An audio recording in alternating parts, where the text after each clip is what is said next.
बच्चों स्वागत है एक बार फिर आपका मैथ वाले गुरुजी चैनल पर। बच्चों आज के इस वीडियो में मैं कक्षा 10 के प्रीवियस ईयर पेपर जो किए हैं सेट 822 AY और ये सेट बच्चों 2022 में आया हुआ क्वेश्चन है।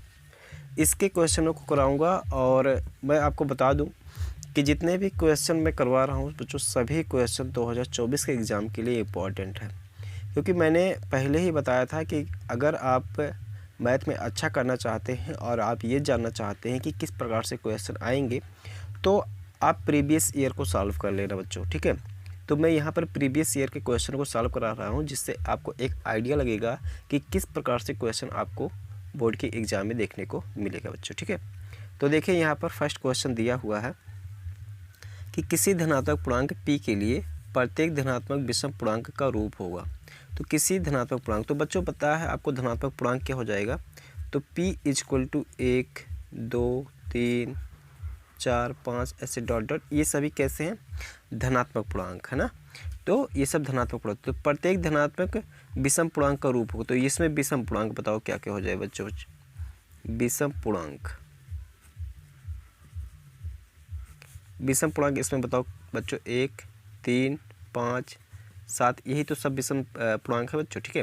तो इसमें कह रहा है कि क्या रूप होगा, तो देखो अगर p = 1 रखता हूँ तो 1 ही रहेगा और 2 रखता हूँ 2, तो यहाँ पर 1 सम मिला और फिर विषम मिला फिर सम मिल गया। p + 1 में इसमें अगर 1 रखूँगा तो ये 2 हो जाएगा जो कि एक सम संख्या हो जाएगा। इसमें 1 रखूँगा p की जगह पे तो भी ये सम संख्या ही मिलेगा।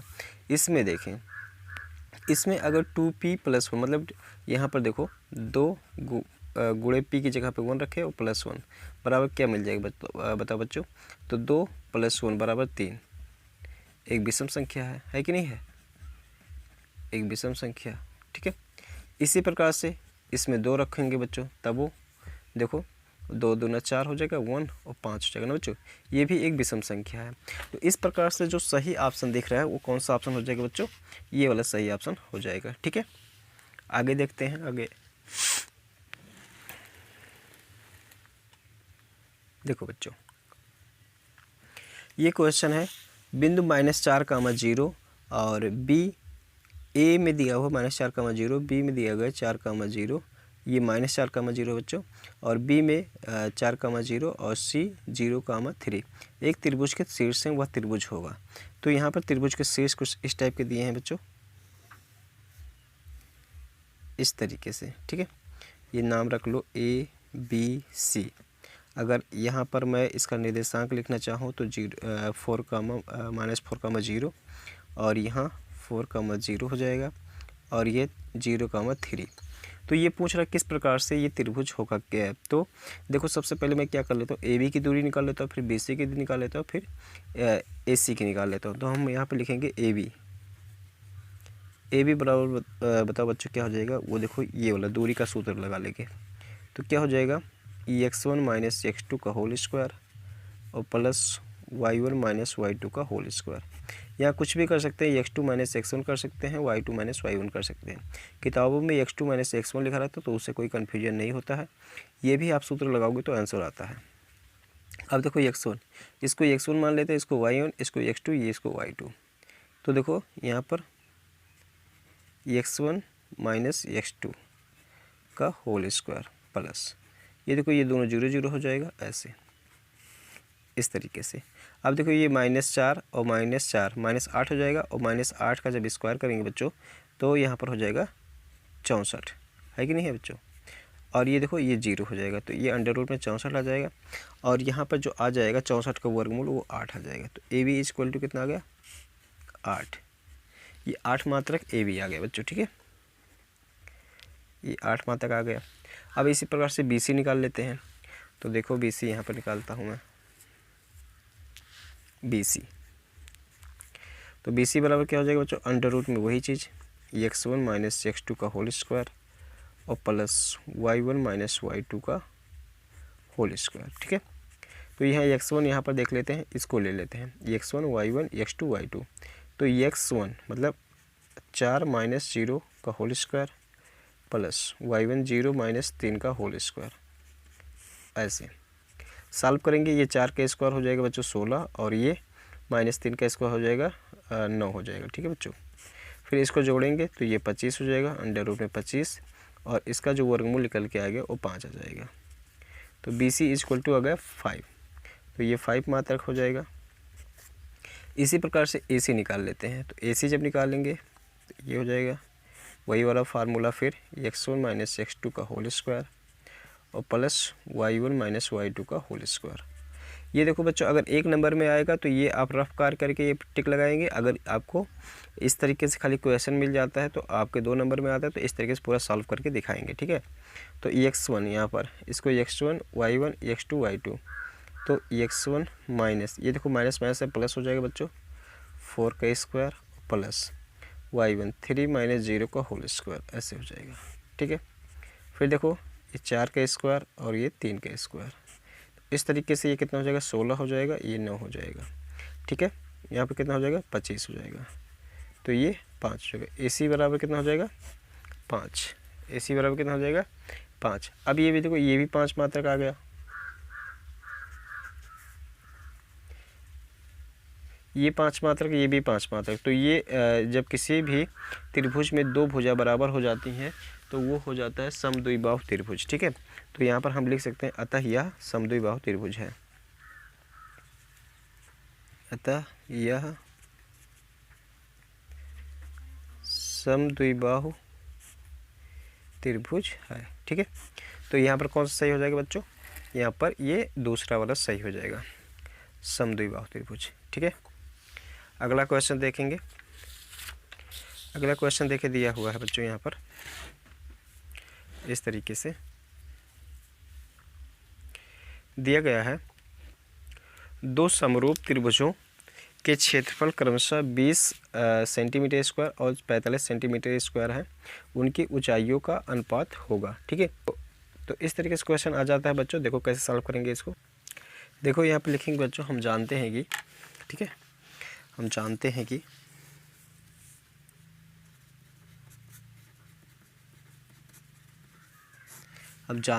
समरूप त्रिभुज के क्षेत्रफल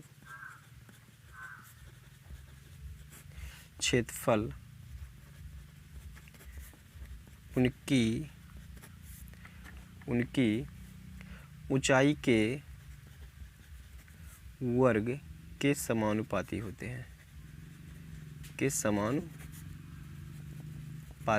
हैं, इसका मतलब ये हुआ बच्चों कि जो एरिया होता है वो क्या होता है, डायरेक्टली प्रोपोर्शनल किसके होता है, हाइट के। ठीक है बच्चों, हाइट के स्क्वायर के। अब यहाँ देखो बच्चों, यहाँ पर मैं क्या लिखता हूँ, A1 बटे A2 और बराबर कर देंगे बच्चों H1 बटे H2 के होल स्क्वायर के, इस तरीके से। ठीक है बच्चों, आगे देखें। अब A1, ये A1 यहाँ पे दिया हुआ है 20 सेंटीमीटर स्क्वायर और बटे 45 सेंटीमीटर स्क्वायर, ये हो जाएगा, और ये H1 बटे H2 का होल स्क्वायर, ऐसे। ये देखो सेंटीमीटर का कटा, इसको 5 से काट लेंगे तो 5 × 20 और 5 9 45, इस तरीके से।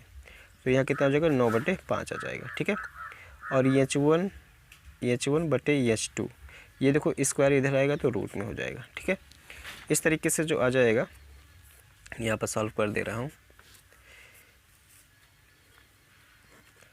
H1 बटे H2 बराबर क्या हो जाएगा बच्चों, 4 का वर्गमूल 2 और इस 9 का वर्गमूल 3। तो इसमें कितना आ गया अनुपात, ऊंचाइयों में 2:3 का अनुपात आ गया। ठीक है, तो यहाँ पर जो सही हो जाएगा वो ऑप्शन कौन सा सही हो जाएगा, वो दूसरा नंबर ऑप्शन सही हो जाएगा। ठीक है, इस तरीके से लगेगा ये। अगला घ नंबर पे क्वेश्चन में देखें, इसमें दिया हुआ है यदि tan थीटा बराबर 2AB बटे A square minus B square, तो cos थीटा का मान पूछ रहा है। तो देखो इसको कैसे सॉल्व करेंगे। एक मैं यहाँ पर ट्राइंगल बना लेता हूँ, समकोण त्रिभुज, ये थीटा हो गया, और आपको पता है कि tan थीटा बराबर क्या होता है बच्चों, लंब बटे आधार।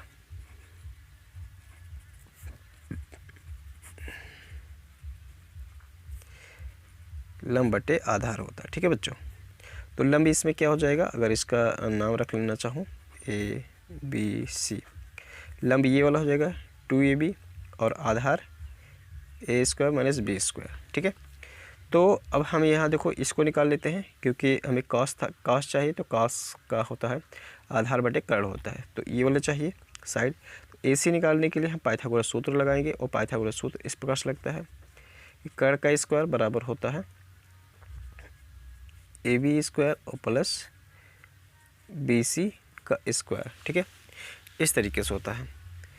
तो यहाँ पर जो मैं देख पा रहा हूँ थोड़ा सा, चलो बच्चों सॉल्व करते हैं, कोई दिक्कत नहीं है।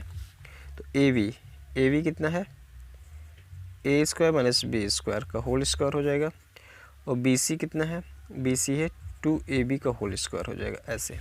ठीक है, तो इस तरीके से जब इसको सॉल्व करेंगे तो ये हो जाएगा A स्क्वायर पे स्क्वायर लगा तो 4 हो जाएगा, प्लस B पावर 4 हो जाएगा, और यहाँ पर जो हो जाएगा ये हो जाएगा माइनस 2A स्क्वायर और B स्क्वायर हो जाएगा, और प्लस यहाँ पर जो हो जाएगा 4A स्क्वायर B स्क्वायर हो जाएगा, क्योंकि A स्क्वायर आएगा तो इस पे भी आएगा, इस पे भी आएगा। अब देखिए A पावर 4 और B पावर 4 को ऐसे रहने दें। यहाँ देखो minus 2A square B square और plus 4A square B square, तो यहाँ बचेगा 2A स्क्वायर B स्क्वायर, ऐसे। अब देखें इसको हम क्या लिख सकते हैं, A स्क्वायर का स्क्वायर और प्लस B स्क्वायर का स्क्वायर और plus 2A square B square. तो यहाँ पर एक फार्मूला बन जा रहा है A square plus B square का स्क्वायर। ठीक है, ऐसे ये फार्मूला बन जा रहा है। तो AC स्क्वायर इक्वल टू इतना आ गया। अब AC बराबर कितना आ जाएगा बच्चों, AC बराबर अंडर रूट में आ जाएगा A square plus B square का स्क्वायर। ठीक है, तो यहाँ पर और भी देखेंगे तो देखो, अब जब इसका स्क्वायर रूट निकालेंगे तो ये A square plus B square बाहर निकल आएगा, और AC बराबर ऐसे रह जाएगा। तो AC बराबर कितना आ गया, A square plus B square. ठीक है, अब यहाँ हमें चाहिए कॉस थीटा, तो कॉस थीटा इक्वल टू क्या हो जाएगा, आधार बटे कर्ण। तो आधार कितना है बच्चों यहाँ पर, A square minus B square, और कर्ण अभी हमने क्या निकाला, A square plus B square निकाला। तो यहाँ पर जो ये वाला ऑप्शन होगा वो सही हो जाएगा बच्चों। ठीक है, तो ये वाला कौन सा ऑप्शन है देख लेते हैं। यहाँ पर ये सेकंड वाला ऑप्शन है, देख रहे हैं, देखें ये सेकंड वाला ऑप्शन, तो ये वाला ऑप्शन सही हो जाएगा। ठीक है, अगला क्वेश्चन देखें इसी क्रम में।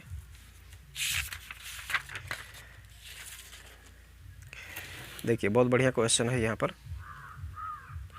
दिया हुआ है एक घड़ी की मिनट की सुई की लंबाई 14 सेंटीमीटर है, 1 मिनट में सुई द्वारा रचित क्षेत्रफल होगा। तो देखो एक मैं यहाँ पर आपको सॉल्व करके दिखाता हूँ।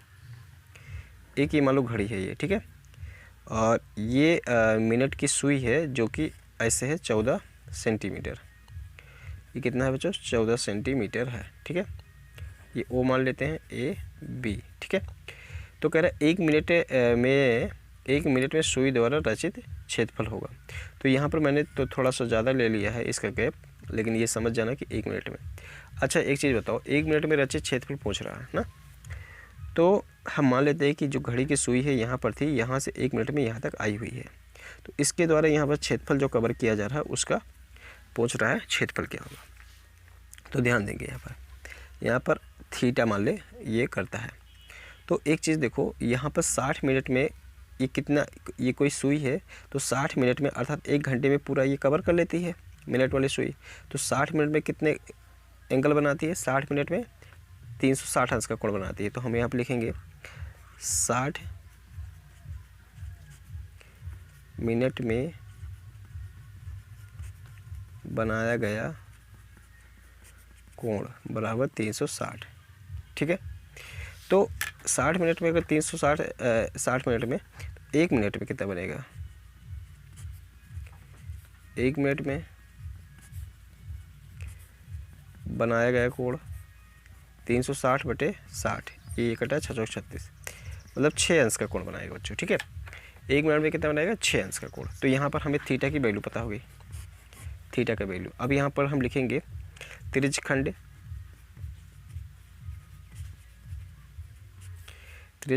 OAB का क्षेत्रफल बराबर क्या हो जाएगा, थीटा अपान 360 और गुणे पाई आर स्क्वायर। ठीक है, तो थीटा यहाँ पे कितना है बच्चों, 6 बटे 360, और पाई के मान 22 बटे 7 रख देते हैं, और R दिया हो 14, तो 14 गुणे यहाँ पर 14 हो जाएगा। ठीक है, इस तरीके से। अब जब इस तरीके से इसको हम काट लेंगे तो 6 चौक 36 हो जाएगा, यहाँ पर मतलब ये कट के 60 हो जाएगा, ये कट के बच्चों यहाँ पर 60 हो जाएगा ऐसे। फिर चलो इसको 7 दूना 14, ये 2 से कट गया, फिर 2 से कटा 30 बार चला गया, फिर इसको काटते हैं 2 से 14 और 2 15 बार चला गया। तो इस तरीके से अब इसको गुणा करेंगे तो 7 दूना 14 और 7 दूना 14 1 15, 154/15 हो गया।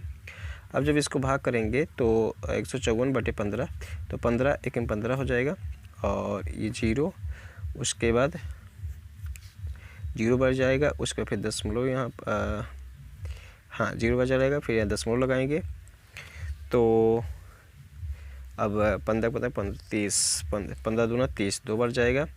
फिर यहाँ पर जो आ जाएगा सही ऑप्शन वो आ जाएगा बच्चों ये 10.2, इसका मतलब ये पहला वाला ऑप्शन यहाँ पर दिख रहा है। ठीक है, तो ये पहला वाला ऑप्शन सही हो जाएगा। ठीक है, इस तरीके से इसको भाग करोगे तो बच्चों उतना ही आएगा, 10.26 और भी आएगा। ठीक है, तो उसको समझ लेना, तो ये सेंटीमीटर स्क्वायर हो जाएगा। ठीक है, ये आंसर हो जाएगा। ठीक, ये क्वेश्चन देखो बहुत ही इंपॉर्टेंट है, कई बार और सभी सेटों में लगभग ये क्वेश्चन दिया गया है या इससे रिलेटेड इसके इस फार्मूले पे बेस कोई 1-2 नंबर का क्वेश्चन दिया गया है। ठीक है, तो इस फार्मूले को ज़रूर देख लेना, ऐसे फार्मूले पे क्वेश्चन ज़रूर आएगा, गारंटी है। ठीक है, अब देखो बहुलक बराबर 3 माध्य -2 माध्य का, तो ये वाला सही ऑप्शन है, ये तीसरा वाला। ठीक है, ये इनके बीच में संबंध होता है, तो ये फार्मूला याद कर लेना।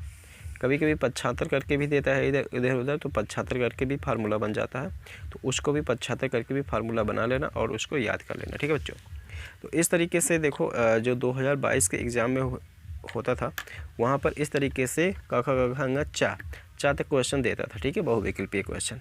लेकिन अब के टाइम में क्या है कि 20 क्वेश्चन बहुविकल्पीय आता है, तो 20 नंबर के बहुविकल्पीय क्वेश्चन आता है, तो आपको और भी ज़्यादा प्रिपेयर होने की ज़रूरत है। ठीक है बच्चों, इसलिए प्रीवियस ईयर के जितने भी मैं मॉडल पेपर करवा रहा हूँ, ओरिजिनल पेपर करवा रहा हूँ प्रीवियस ईयर के जो आए हैं, उन सभी को बेहतर तरीके से तैयार कर लेना। ठीक है बच्चों, तो आज के लिए इतना ही। अच्छा लगा हो तो वीडियो को लाइक करो, चैनल को सब्सक्राइब जरूर करें और ज़रूरतमंद बच्चों तक शेयर भी करें। मिलेंगे दूसरे वीडियो में, तब तक के लिए धन्यवाद।